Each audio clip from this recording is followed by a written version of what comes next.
This is the architecture that changed everything. In 2017, a team at Google published a paper called "Attention is All You Need." It introduced the transformer, and within a few years, it took over all of AI. GPT, BERT, Claude, LLaMA, Stable Diffusion, AlphaFold, all transformers. And at its mathematical core, the transformer does something surprisingly simple. It lets every word in a sentence look at every other word and decide how much to pay attention to each one. That operation is just weighted dot products. Let's build a transformer from the ground up. Before transformers, the dominant models for language were recurrent neural networks, RNNs. An RNN processes text, word by word, left to right, maintaining a hidden state. The problem? It's sequential. Word 100 has to wait for words 1 through 99 to be processed. You can't parallelize, and information from early words fades as the sequence gets longer. The vanishing gradient problem again. The transformer solves both problems at once. It processes all words simultaneously in parallel, and every word can directly attend to every other word no matter how far apart they are. First, we need to convert words into numbers. Each word, or more precisely each token, gets mapped to a vector of numbers. The word cat might become a vector of 768 numbers. The word dog, another vector of 768 numbers. Similar words have similar vectors. These are called embeddings, and the model learns them during training. So our input sentence, say the cat sat on the mat, becomes a matrix. 6 tokens, each a 768-dimensional vector. That's a 6 by 768 matrix. We also add positional encodings, because unlike RNNs, the transformer processes all words at once and has no built-in sense of order. The positional encoding tells the model, this word is first, this word is second, and so on. Now comes the heart of the transformer, self-attention. The idea is brilliant. For each word, we create 3 vectors, a query, a key, and a value.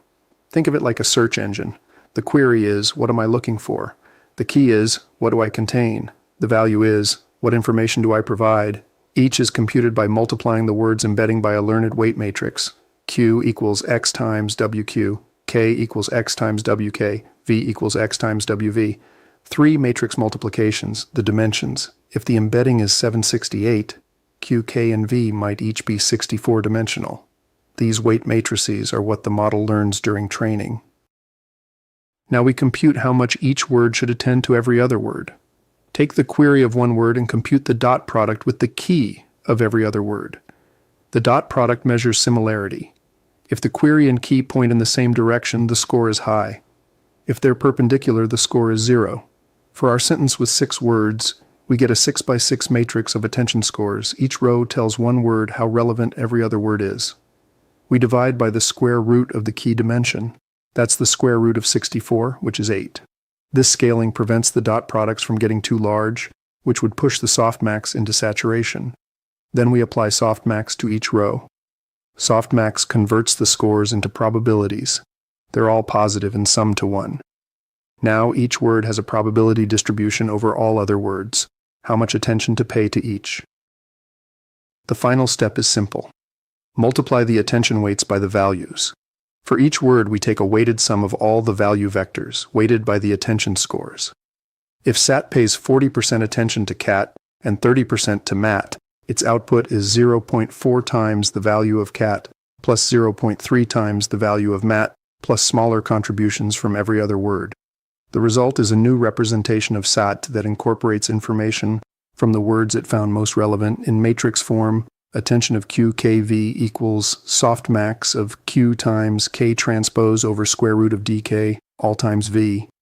That's the entire attention mechanism. One equation, weighted dot products.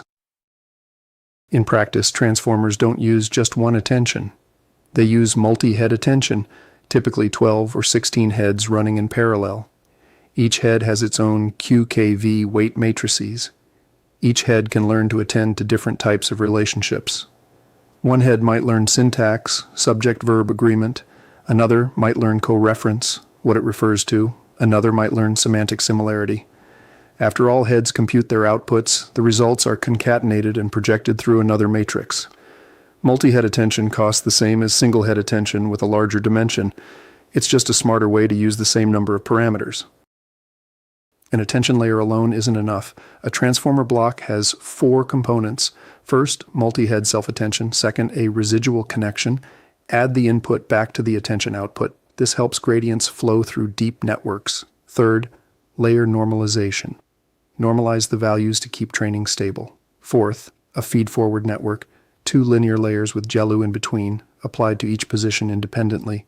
Then another residual connection and another layer norm. That's 1 transformer block.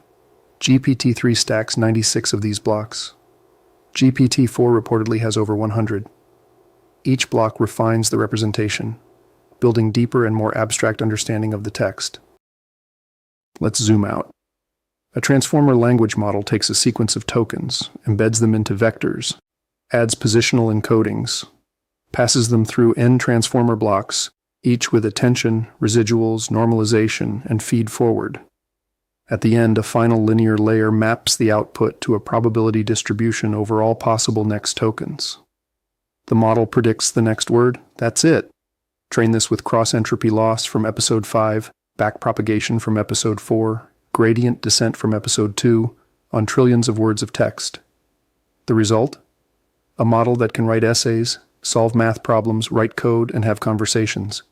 All from the same simple operations: matrix multiplications, softmax, GELU, and the attention equation. The key innovation isn't any single component, it's attention. Before transformers, a model processing the 500th word had to squeeze all information about the first word through a bottleneck. Attention gives every word direct access to every other word. The 500th word can look directly at the first word, no bottleneck, no forgetting. This is why transformers can handle long documents, understand complex references, and maintain coherence across thousands of words.